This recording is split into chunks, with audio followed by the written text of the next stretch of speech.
बिस्मिल्लाहिर्रहमानिर्रहीम। अस्सलाम वालेकुम नाज़रीन, मैं हूं आपका होस्ट डॉक्टर फान मुगल और आप देख रहे हैं फोरेंसिक एचडी न्यूज़ का प्रोग्राम कड़वा सच। जी नाज़रीन, आज जो बकिया प्रोग्राम हमारा रह गया था, सवाल तो बनता है, उसका नेक्स्ट एपिसोड है हम आपके सामने पेश करेंगे और इसमें तज्जिया करेंगे कुछ सवालात जिनका अबहम था, कि जिनके शुबुक व शुबहात थे, खदशात थे, कुछ तहफ़्फ़ुज़ात थे।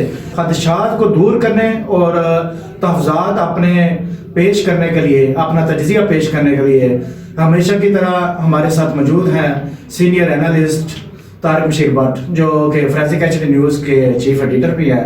आइए उनसे जानते हैं कि क्लीन एंड ग्रीन पाकिस्तान की जो कैंपेन चल रही है, जो एक प्रोग्राम लॉन्च किया गया है वज़ीर-ए-आज़म इमरान खान की तरफ से, उसमें आप गुजरात और गुजरांवाला रीजन को कैसे देखते हैं? आपने विजिट भी किया है, सियालकोट भी किए हैं, मंडी गए हैं, गुजरांवाला गए हैं और काफ़ी स्ट्रगल की है इन 2-3 दिन में। तो आप गुजरात को कंपैरिजन करें और as compare to district Gujranwala, Sialkot, Mandi Bahauddin और हमारा जो गुजरात डिस्ट्रिक्ट है, उसको कंपैरिजन करें तो आप कैसा महसूस करते हैं, हम किस जगह पे खड़े हैं? जी तारिक बशीर भट्ट साहब, अस्सलाम वालेकुम। जी वालेकुम सलाम। डॉक्टर साहब, पहले तो बहुत शुक्रिया कि आपने मुझे याद फरमाया अपने प्रोग्राम में। तो ग्रीन एंड क्लीन जो प्रोग्राम है, ये वज़ीर-ए-आज़म की तरफ से बहुत अच्छा प्रोग्राम है, लेकिन इसके लिए हमें देखना ये है कि क्या इसको कमा को किया जा रहा है या नहीं। और बेहतर तो ये है कि कारकुन से लेकर वज़ीर-ए-आज़म तक हर शख्स इस पर तवज्जो दे, फोकस दे। ये सिर्फ हुकूमत का काम नहीं है, इंतज़ामिया के साथ जो सिविल कम्युनिटी है, इसको भी साथ मिलना चाहिए। इंतज़ामिया के थोड़े लोग होते हैं, कम्युनिटी में बहुत ज़्यादा लोग होते हैं। रिश्ता दिनों हमने देखा, ये देखें पीछे स्क्रीन में आ रहा है कि गुजरांवाला डिवीजन में वो जो सियालकोट रोड पे जो गधा मरा पड़ा हुआ है, उसकी लाशें दफन फैला रही है, बदबू फैला रही है, लेकिन वो कमिश्नर का अपना शहर है, उन्होंने वहाँ सफाई नहीं कराई। कितने दिन से वो लोग शोर कर रहे हैं, उधर हड़ताल हो रही है, लोग उधर नारेबाजी भी कर रहे हैं, लेकिन नहीं हो रहा। उसके मुकाबले में हम अपने गुजरात को देखें तो डीसी साहब ने क्लीन एंड ग्रीन के लिए दिन रात एक कर दिया है, बड़ी मेहनत कर रहे हैं, बड़ी तवज्जो दे रहे हैं। बिल्कुल, फोकल पर्सन जो है ना डॉक्टर याज नासिर साहब, वो बड़े दिन रात इस काम में, मैं देखता हूँ रात को भी वो निकले होते हैं, शहर का विजिट कर रहे हैं, बड़ी मेहनत कर रहे हैं। बिल्कुल। और डॉक्टर साहब ने 1-2 वॉक भी किया, उसमें मैं खुद भी शामिल हुआ हूँ। तो मैं समझता हूँ कि ये सिर्फ सरकार का काम नहीं है, अवाम का भी काम है। कम्युनिटी को भी इनके साथ ताउन करना चाहिए। ये हमारा अपना शहर है, ये सिर्फ सरकारी मुलाजमों का शहर नहीं है। डीसी साहब 1 साल रहेंगे, 2 साल रहेंगे, 3 साल रहेंगे मैक्सिमम, उसके बाद उन्हें चले जाना है। लेकिन ये हमारा शहर है, हमारी आने वाली नस्लों ने भी यहाँ रहना है, इसलिए हमें उनके साथ ताउन करना चाहिए। ग्रीन और क्लीन को मजीद कामयाब करने के लिए इंतजामिया के हाथ मजबूत करने चाहिए। जिस तरह डॉक्टर साहब आप अपने, मैं देखता हूँ आप पम्फलेट भी छापते हैं, आप इश्तिहार भी बनाते हैं, उसके साथ साथ आप अपने प्रोग्रामों में भी डीसी साहब को बड़ी कवरेज देते हैं, बहुत ज्यादा आप उनको कवरेज देते हैं। ये रियलिटी इसमें ये है कि हकीकत में हम डीसी साहब को कवरेज नहीं दे रहे, अपने शहर को कवरेज दे रहे। हाँ बिल्कुल। और दूसरी बात ये है कि जो कमिश्नर है, जिधर से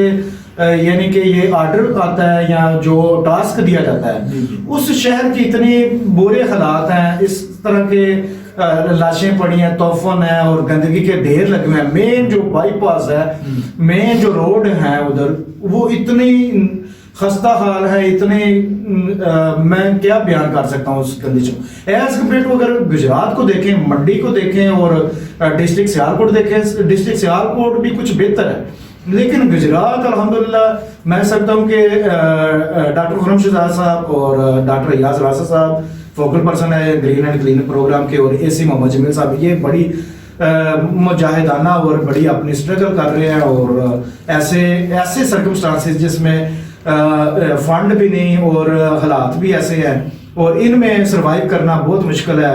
वैसे भी सीजन है, ये चल रहा है जो विंटर का, इसमें पौधे वगैरह प्लांटेड करना भी काफ़ी ज़्यादा मुश्किलात का सामना करना पड़ता है, जिसमें चंद दिन पहले उन्होंने काफ़ी खर्चा किया है। जी, मैं डॉक्टर साहब आपकी बात को, इसी बात को आगे लेके जाना चाहता हूँ कि हम डीसी साहब को, उनको कवरेज नहीं कर रहे, बल्कि हम अपने डिस्ट्रिक्ट गुजरात जो है उसको कवर कर रहे हैं, क्योंकि डीसी साहब ने तो चले जाना है, लेकिन वो बड़ी तगोदो कर रहे हैं। मैं उनको अप्रिशिएट करता हूँ।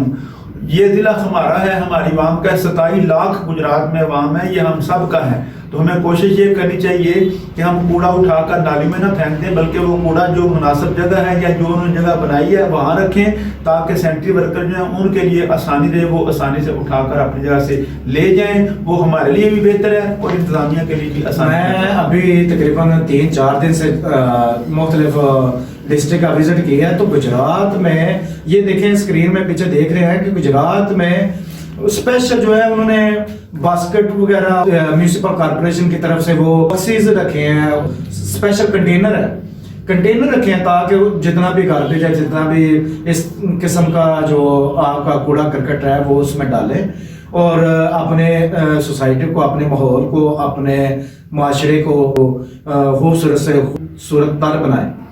تو میرا اگلا سوال، کیونکہ آپ کے ساتھ ہوں، یہ سوالات تو آپ کے جوابات، کیونکہ آپ بڑے سچ کو ہمیشہ آپ نے سچ کا ساتھ دیا ہے، اور آج کا جو کڑوا سچ کا پروگرام ہے اس میں ایک کڑوا سچ اور ایک کڑوا سوال جو ہے آپ سے مزید پوچھتا ہوں کہ گزشتہ چند ہفتوں سے ڈسٹرکٹ پولیس آفیسر جو تصیف حیدر صاحب ہیں، انہوں نے ایک کھلی کچہری ہفتہ وار جو پروگرام چلایا ہے کھلی کچہری کا، اور دوسرا پروگرام چلایا انہوں نے آن لائن لوگوں کے مسائل، عوامی مسائل سننے کا. تو کیا آپ سمجھتے ہیں کہ یہ کامیاب پروگرام چل سکتا ہے، یا پھر یہ صرف اور صرف اپنی پرفارمنس شو کرنے کا، یا اپنا یعنی کہ وہ جو ٹاسک دیا ہے گورنمنٹ نے اس کو صرف فارمیلٹی اور سیشن تک ہی اس کامیاب ہوگا؟ میرا خیال ہے کھلی کچہری لگانے کا مقصد جو ہے نا، وہ اتنا جتنے ہم وہ فوائد چاہتے ہیں وہ حاصل نہیں ہوتے. ڈی پی او صاحب جو ہیں وہ کھلی کچہری کے بجائے ایس ایچ او بن جاتے ہیں، حالانکہ D P O S H O نہیں ہوتے، وہ ایڈمنسٹریٹر ہوتے ہیں. انہیں چاہیے اپنے دفتر میں بیٹھ کر ایس ایچ او کو فون کریں، یا ان کا پی ایس او جو ہے وہ ان کو فون کریں. ان کے مسائل اس طرح حل ہونے چاہیے. لوگوں کو تھانوں میں کوریج ملے، لوگ جو سائل آتے ہیں تھانے میں، ایس ایچ او اس کی بات کرے. اور ٹوٹل ہمارے گجرات میں ڈاکٹر صاحب تقریباً 23 تھانے ہیں، اتنے ہیں نا ڈاکٹر؟ جی 23 تھانے ہیں. تو ان کے ایس ایچ او جو ان کی روحانی تربیت کی جائے، شہر سے علماء کو بلا کر تربیت کی جائے. بالخصوص میں سمجھتا ہوں تھانے داروں میں بھی مجھے نام یاد ہیں، جو رانا عامر سعید صاحب ہیں، مرزا عدنان عباس صاحب ہیں، شاہ سلیم صاحب ہیں، اور ندیم بٹ صاحب اے ڈویژن میں جو لگے ہوئے بڑے اچھے تھانے دار ہیں. ان کی ایک کمیٹی بنا دی جائے اور یہ سارے جتنے بھی ایس ایچ او ان سب کو پولیس لائن میں بلائیں، ادھر ان کی تربیت کریں، سائیکولوجیکل جو ان کی تربیت کی جائے. پھر میرا خیال ہے کھلی کچہری لگانے کا مقصد ختم ہو جائے گا. ویسے بھی جب کھلی کچہری میں لوگ آتے ہیں تو تھانے داروں کو وہی مسائل ہوتے ہیں. ڈی پی او صاحب انہی لوگوں کو انہی تھانے داروں کے پاس واپس بھیج دیتے ہیں. جب وہ ان کے پاس واپس جاتے ہیں تو ان کو زیادہ غصہ آتا ہے کہ ان کا ایٹیٹیوڈ بیہیویئر ایسے ہے جیسے ہماری آپ شکایت لے کر ڈی پی او کے پاس گئے ہیں. تو کیوں گئے ہیں؟ تو پھر وہ الٹا اور ان کا نقصان کرتے ہیں، یا ان کے ساتھ ناانصافی زیادتی کرتے ہیں، یا ذہن میں گرج سی بنا لیتے ہیں، پھر وہ کام کرتے ہی نہیں ہیں. لہذا کھلی کچہری کے بجائے ڈی پی او صاحب کو ایڈمنسٹریٹر بننا چاہیے اور اسٹرکٹ ایکشن لینے چاہیے، اور ان کو تھوڑا ٹائٹ کرنا چاہیے اور روحانی تربیت بھی کرنی چاہیے. تو آپ سمجھتے ہیں کہ مضافاتی علاقوں میں جہاں پہ ابھی اتنا زیادہ بڑی بڑی جو فرینچائز ہیں، موبیلنگ، زونگ یا اس طرح کے جو فرینچائز ہیں، ان کے بھی اپنے سگنل جو ہیں وہ ڈراپ کرتے ہیں، تو نیٹ کی سہولت نہیں ہے. ایک بزرگ ہے، ایک ریڈی بان ہے، اس طرح کے جو کسان ہیں یا فارمر ہیں، تو وہ بیچارے خود اپنا وہ نہیں کر سکتے. ان کی کلٹیویشن کا ان کو پتہ ہے، وہ اپنی لگے ہیں کاشتکاریوں میں، یہ اس طرح کے مسائل میں. تو یہ آن لائن یعنی کہ وہ کیسے یعنی کہ سہولت کو کیا مستفید ہو سکتے ہیں؟ ویسے میں سمجھتا ہوں کہ something is better than nothing. کچھ نہ ہونے سے کچھ ہونا بہتر ہے.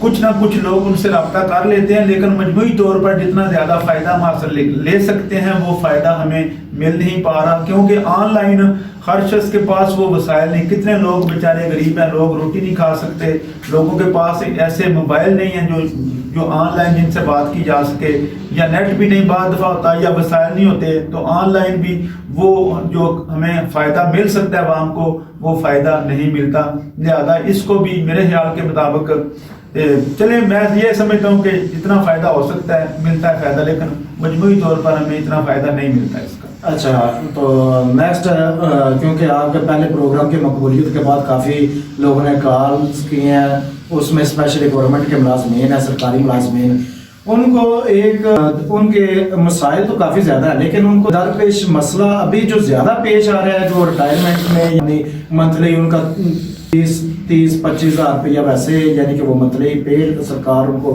देती है। काउंट ऑफिस में जो है मुलाजमीन को सामना करना पड़ता है अपनी पे लेते हुए, अपनी तनख्वाहें और जो बकाया जात लेना पड़ता है। उसके लिए उनको जितनी उनकी पे है, जितने अगर वो 20,000 रुपये लें तो कम से कम 5,000 उधर देना पड़ता है।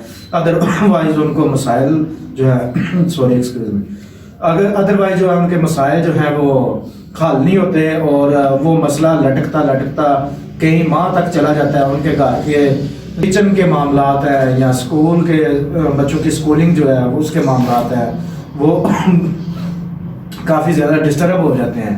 तो इसके लिए कोई ऐसा कोई हिकमत अमली या कोई आप भी काफ़ी ज़्यादा गवर्नमेंट के साथ अटैच रहे हैं, आपने मुलाजमत की है, तो ऐसा कोई कानून जो उनको निकाल सके, इस बमर से निकाल सके। जी डॉक्टर साहब, आपने बहुत अच्छा सवाल किया है कि सरकारी मुलाजमिन का ये वाकई बड़ा मसला है कि काउंट ऑफिस में अक्सर जो क्लर्क बैठे हुए हैं वो असातिज़ा से, सरकारी मुलाजमिन से 10 से 15% कमीशन लेकर उनके बकाया बिल जो है वो पास करते हैं। अक्सर मुझे असातिज़ा फ़ोन करते हैं और बिलखसूस ख़वातीन असातिज़ा मुझे फ़ोन करती हैं कि जब भी हमारा कोई बकाया बिल बनता है या नई तनख्वाह बनती है या पहली जो हमारी अपॉइंटमेंट होती है उसकी तनख्वाह बनती है, उसके लिए वो हमसे 10 से 15% कमीशन मांगते हैं, तब जाकर वो बिल पास करते हैं।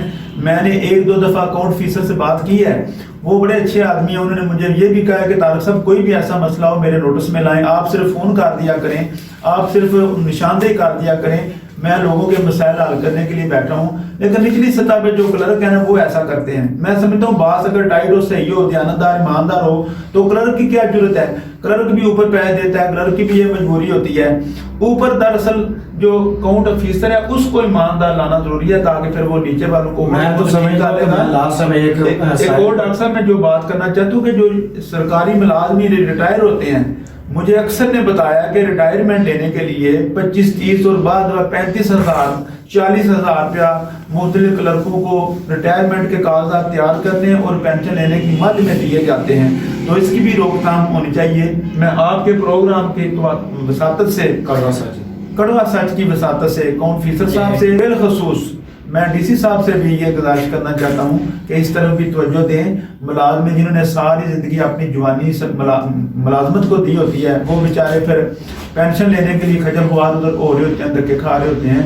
तो ये भी इस तरफ भी तवज्जो देने की बहुत अशद ज़रूरत है। जी नाज़रीन, आज का प्रोग्राम कड़वा सच जो आपने देखा और आज काफ़ी लोगों ने जो सवालात आन कॉल प्रोग्राम के चीफ एडिटर को कॉल्स मसूल हुए, उनके जवाबात भी आपको तक पहुँचाए और मज़ीद मालूमात के लिए, मज़ीद आपके दरपेश मसाइल और अवाम और इंतज़ामिया के वसाइल इनके ऊपर बात करने के लिए आप ज़रूर कॉल्स भी कीजिएगा। चैनल को सब्सक्राइब कीजिएगा, फोरेंसिक HD न्यूज़ यूट्यूब पे और फेसबुक पे भी पेज है इसका। तो इजाज़त चाहते हैं। नेक्स्ट प्रोग्राम के लिए आपका इंतज़ार रहेगा। आपके मसाइल का आप व्हाट्सएप भी कर सकते हैं, कॉल्स भी कर सकते हैं। नंबर ये स्क्रीन पे आप देख सकते हैं 0300 7435 876। जी दोबारा रिपीट कर देता हूँ 0300 7435 876। आपके जितने मसाइल हैं आप वीडियो भी बना के भेज सकते हैं, कॉल्स कर सकते हैं। और मज़ीद मालूमात के लिए आपका नाम अगर चाहते हैं कि सीगा राज रहे, वो भी इदारा जो है उसकी भी अपनी पॉलिसी है, वो आपका नाम सीगा राज रखेगा। आपकी सीक्रेट्स जो है वो डिस्क्लोज नहीं की जाएगी, आपका नाम जो है वो डिस्क्लोज नहीं किया जाएगा। इजाज़त चाहता हूँ। मैं आपका होस्ट डॉक्टर फान मुगल। अल्लाह हाफ़िज़।